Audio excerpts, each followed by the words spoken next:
What's going on out there? It's Larry Jiggers coming to you with a Blazing Sports Report. Now, a lot of people have been commenting on one of my previous videos that I made, I think it was a month ago, maybe a month and a half ago, about the MVP race. And then when I was looking at that time, Kobe Bryant was carrying that Lakers team, even though it's not as impressive as what other teams have been doing. Kobe Bryant was undoubtedly the leader of that team and what he was able to do for them and leading them forward into I guess you could say postseason play. I guess you could say all that. In terms of the level that he had to carry on his team, he's basically the offensive coordinator for the Los Angeles Lakers, and that's what has been going on all season. Now, as we move closer to the end of the season, the MVP race has been brought up many times to people from everywhere. They just talk to me. They ask me what do I think about the MVP race now as it stands.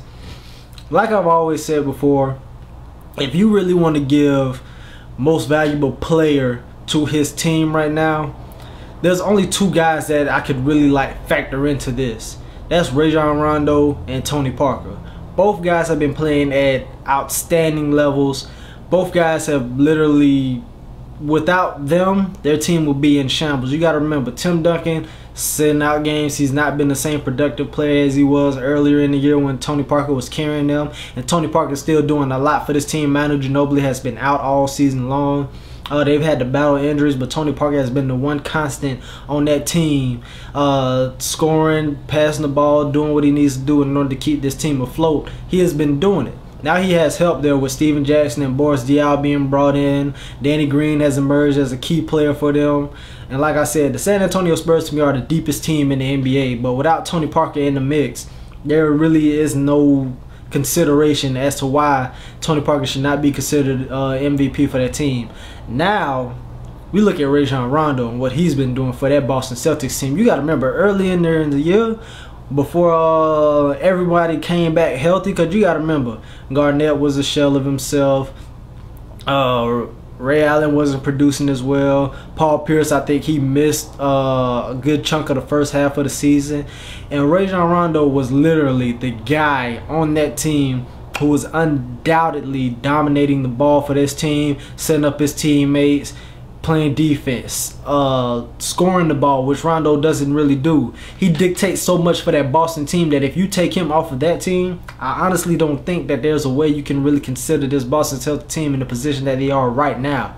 Everyone wants to go to LeBron James, and I'm gonna tell you right now, stop it. There is no way in hell that I would consider LeBron James for MVP when you have a surefire Hall of Famer in Dwayne Wade, constant star in Chris Bosh on your team. Two guys who can honestly take over at any given point, who have been there with you all season long. There's no way that I'm going to give LeBron James the credibility of an MVP that I would a Tony Parker or Rajon Rondo, who are absolutely carrying their team to higher levels. Tony Parker has the San Antonio Spurs is one of the key reasons why they are the #1 team in the Western Conference right now. You got to remember this. Tony Parker was the guy for that first, I don't know, 2 months of the season when Duncan wasn't up to par, when Ginobili was out. He was the one guy carrying his team on a consistent basis to when you didn't know what was going to happen. You got to remember, these guys have been on 2 11-game winning streaks. The times when they were broken were the times when these guys rested. And the thing is, you can say whatever you want to. Tony Parker, in my opinion, has done an outstanding job. And like I said, they are #1 in the Western Conference right now. I think they're the #1 team in the NBA right now. Then you go to Rajon Rondo, a team that everybody thought was faltering. No one knew what to expect out of them. They were up and down. And then Doc Rivers went to him. And this is the thing. A lot of people want to say Rajon Rondo was a hothead. Doc Rivers went to Rondo and said, hey, tone down the scoring, pick up the assists. What has he done? The man, I think it's 20 straight games or something like that with double-digit assists.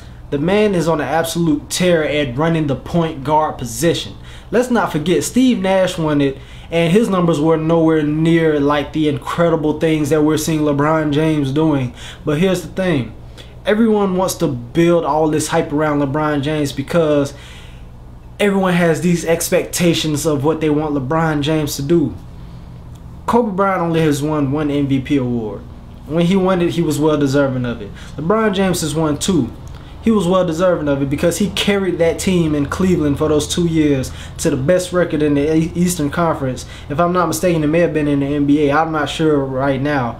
But he deserved it because he was the guy. He was the most valuable player to that team.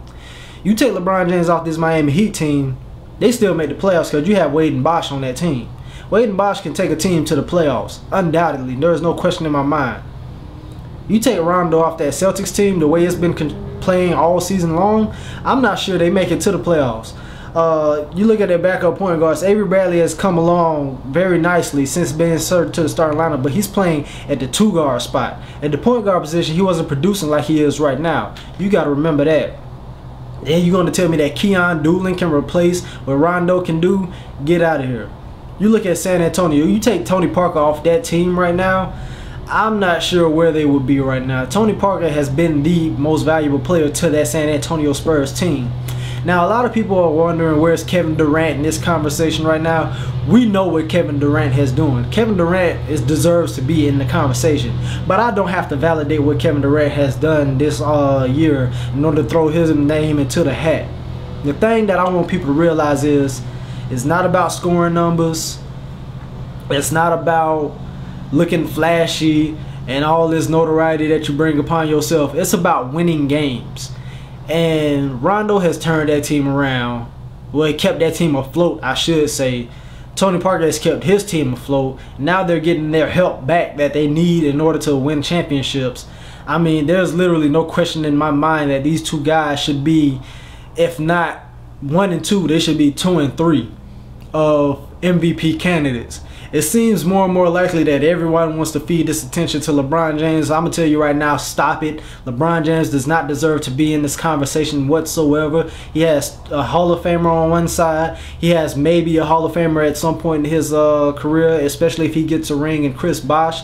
But in my opinion, Tony Parker, Rajon Rondo, those 2 guys, in my opinion, are the top 2 MVP candidates of this National Basketball Association season. We got to remember, a lot of people want to put into perspective what is going on late in the year. It's about what's happened over the course of the whole season. And those 2 guys have kept their teams afloat. And that's why they deserve to be in serious contention for the MVP title race. Larry Jenkins, Blazer Sports Report. I'll holler at y'all. Peace.